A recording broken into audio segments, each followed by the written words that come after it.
թե ինչ է ասել Վլադիմիր Պուտինը, ում են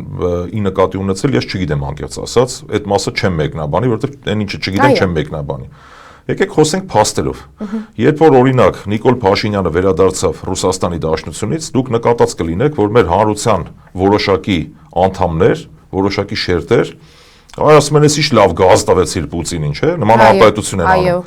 Նման մարդիկ մտածում են արդյոք հակառուս լինելու արդյունքում կամ նման քաղաքականության իրականացման արդյունքում նման շարունակության պարագայում մենք ինչ հետևանքներ կունենանք։ Եթե չգիտեն,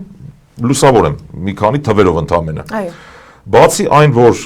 իրենք խոսում են գազի գինը, որ ոչինչ թող թանկանա բան չէ, հիմա մենք ստանում ենք ամենաէժան գազը, հավանաբար իրենք հույս ունեն, որ Ադրբեջանից կառնեն այդ էժան գազը։ Դա մեր օրակարգում չկա նման բան, այսինքն մենք համարում ենք, որ դա մեր ազգային անվտանգության շահերից չի բխում, եթե մենք հույս ունենք, որ Ադրբեջանից կառնենք ավելի էժան գազ, սա մեկ։ Երկրորդ, մեր ամբողջ արտահանումը, կրկնում եմ, սա լավ է թե վատ, ես լավն ու վատը չեմ մեկնաբանում, ես փաստն եմ արձանագրում։ Մեր արտահանման 60 եւ ավել տոկոսը բաժին է ընկնում ԵԱՏՄ անդամ երկրներին, հիմնականում Ռուսաստանի Դաշնության, այսպես ասեմ։ Հիմա երբ որ իրենք հակառուսական քայլեր են անում, հնարավոր է Ռուսաստանը կիրառի որոշակի պատժամիջոցներ, չէ՞, այսինքն սահմանափակի մեր արտահանում օրինակ։ Դրա շրջանակներում կան որոշակի շահառուներ, դրանք այն տնտեսվարողներն են, որոնք արտահանում են իրականացնում Ռուսաստանի Դաշնություն։ Եթե նման սուբյեկտները որևէ ծպտուն չեն հանում, չեն անդրադառնում այդ թեմային, քաղաքական ուժերը ինչքան էլ մեկնաբանեն, դրանից ոչինչ չի փոխվի։ Այ մեր հանրության մեջ այս գիտակցությունը պետքա լինի, տնտեսվարողները իրենք պետք է հասկանան, որ դա գալու է իրաց կպնի անմիջական։ Այսինքն հիմա կլինի այսօր ծաղիկը, վաղը կլինի ջերմուկը, մյուս օրը կլինի Պրոշյանի կոնյակը, դա ընդլայնվելու է այդ աշխարհագրությունը ճակերտավոր։ Եվ հետեւաբար մենք ինչքան էլ փորձենք համոզել ասել, դա ոչ թե մեր խնդիրն է, այլ անմիջական այն շահառուների խնդիրը, որոնք կրկնում եմ իրականացնում են գործունեություն արտաքին տնտեսական, իրականացնում են ապրանքների արտահանում դեպի Եվրասիական միության անդամ երկրներ։ Դրամական փոխանցումներ են նայենք։ Ռուսաստանի Դաշնությունից մենք տարեկան կտրվածքով ստանում ենք մինչև 4 միլիարդ դոլար դրամական փոխանցում։ Մտածել են արդյոք իշխանության ներկայացուցիչները հաշվարկել են արդյոք օրինակ եթե Ռուսաստանը սահմանափակի դրամական փոխանցումները դեպի Հայաստան, ինչ վիճակում ենք մենք հայտնվելու։ 2-ից 3 միլիոն հայ է ապրում Ռուսաստանի Դաշնությունում։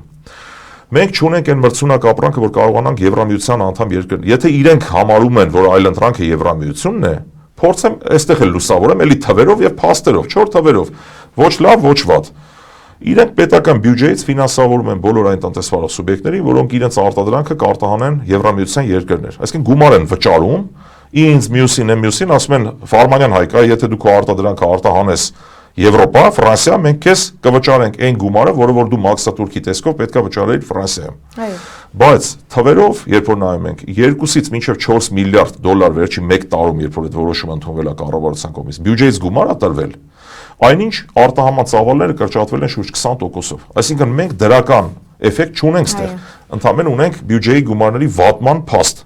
Հետևաբար փորձը ցույց է տալիս, որ մենք Եվրոպան չենք կարող դիտարկել, առայժմ չենք կարող դիտարկել Եվրասիական միությանը որպես այլընտրանք։ Հետևաբար պետք է անենք ամեն ինչ, որ դիվերսիֆիկացնենք մեր արտահանման կառուցվածքը։ Իհարկե դա չի քննարկվում, չպետք է կախված լինենք որևէ երկրից կամ տնտեսական միությունից։ Դա իհարկե քննարկման առարկա չէ, բայց մենք ունենք փաստ։ Եվ այս փաստերի համադրությունը ցույց է տալիս, որ թշնամանալ, լինել հակառուս, ոչ թե ռուսամետ, այլ չի կարելի լինել հակառուս։ Այս տարբերությունը իրենք մանիպուլացնում են անընդհատ։ Երբ որ մենք ասում ենք մենք հակառուս չենք, հաջորդ հարցն է հնչում։ Այսինքն դուք ռուսամետ եք, ոչ, հարգելիներս, ռուսամետ լինել եւ հակառուս լինել դրանք տարբեր բաներ են։ Մենք հակառուս չենք, մենք հայամետ ենք։ Եվ դրա հայամետ լինելով հանդերձ մենք ոչ հակառուս ենք, ոչ հակաեվրոպացի ենք, ոչ հակաամերիկացի, ոչ էլ հակաիրանական տրամադրություններ ունենք։ Այսինքն Հայաստանը չունի այդ ռեսուրսը, որ ինքը լինի որևէ պետության հակա կամ որևէ միության։ Տեսեք, մի կողմից մենք ունենք Վրաստան։ Եթե Վրաստանը փակվում է, Հայաստանի տնտեսությունը տեղում խեղդվում է, անմիջապես։ Մենք այդ փորձ ունենք 2008 թվականին, երբ որ ռուս-վրացական պատերազմ էր ընթանում։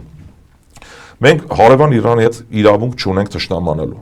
Մեր ամբողջ բանկային ֆինանսական ցանցը կապված է SWIFT համակարգի հետ, այսինքն եթե Ամերիկայի Միացյալ Նահանգների հետ հարաբերություն եք փչանում, խնդիր ենք ունենում։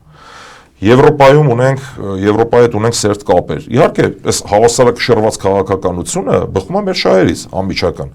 Բայց չգիտես ինչի, դե հասկանալի է, դա քաղաքական դրանք թեզեր են, որևէ տնտեսական բովանդակություն չկա, ոչ էլ մեր երկրի շահերից բխող բովանդակություն գոյություն ունի, իրենք փորձում են սև ու սպիտակի մեջ ամեն ինչը դիտարկել։ Այսինքն եթե, չգիտեմ, ասում ենք հակառուս չենք, ուրեմն ռուսամետ ենք։ Կրկնում դրանք տարբեր բաներ են։ Մենք հայամետ ենք, հարգելի հայրենակիցներ։